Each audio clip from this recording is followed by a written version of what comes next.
ராதிகா, நாடு முழுவதும் புதிதாக உருவாகி வரக்கூடிய மக்கள் தொகை அதிகம் உள்ள இடங்களுக்கு மெட்ரோ ரயில் சேவை வழங்க வேண்டும் என்று அந்தந்த மாநில அரசுகளின் சார்பாக கோரிக்கை விடுக்கப்பட்டு திட்ட அறிக்கை அனுப்பப்பட்டது.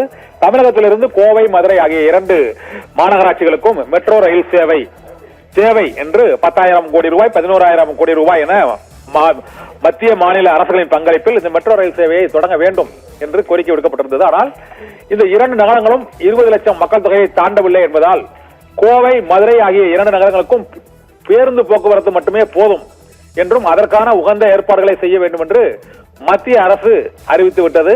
தமிழகத்திற்கான கோவை, மதுரை மெட்ரோ ரயில் திட்டங்களுக்கான திட்ட அறிக்கையை நிராகரித்து விட்டது.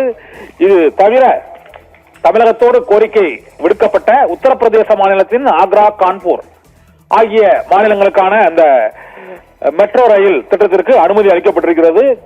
இதே போல மகாராஷ்டிரா மாநிலத்தில் நாக்பூர், புனே ஆகிய 2 நகரங்களுக்கும் மெட்ரோ ரயில் சேவைக்கு அனுமதி அளிக்கப்பட்டிருக்கிறது. மத்திய பிரதேசத்தில் இந்தோர், குஜராத்தில் சூரத்.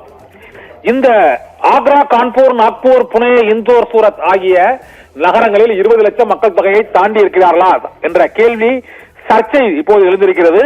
என்றால் 2011ஆம் ஆண்டிலேயே கோயமுத்தூரில் 17 லட்சம் கோவை மக்கள் தொகை 21 லட்சத்தை கடந்து விட்டதாக கோவை மாநகர திட்ட வளர்ச்சி ஆணையம் தகவல் தெரிவித்திருக்கிறது. இந்த சூழ்நிலையில் கோவைக்கு மெட்ரோ ரயில் திட்ட சேவை மறுக்கப்பட்டது ஏன் என்ற கேள்வி எழுந்திருக்கிறது. இதே போல மதுரைக்கும் மெட்ரோ ரயில் சேவை அந்த 20 லட்சத்துக்கும் குறைவான மக்கள் தொகை இருப்பதால் நிராகரிக்கப்பட்டதாக அறிவிக்கப்பட்டிருக்கிறது. ஆனால் சூரத், இந்தோர், புனே, நாக்பூர், கான்பூர், ஆக்ரா இந்த 6 நகரங்களும் உத்தரப்பிரதேசம், மகாராஷ்டிரா, மத்திய பிரதேசம், குஜராத் பாரதிய ஜனதா கட்சி ஆளும் மாநிலங்களில் 6 நகரங்களுக்கும் இந்த மெட்ரோ ரயில் திட்டங்களுக்கு அனுமதி அளிக்கப்பட்டிருக்கிறது.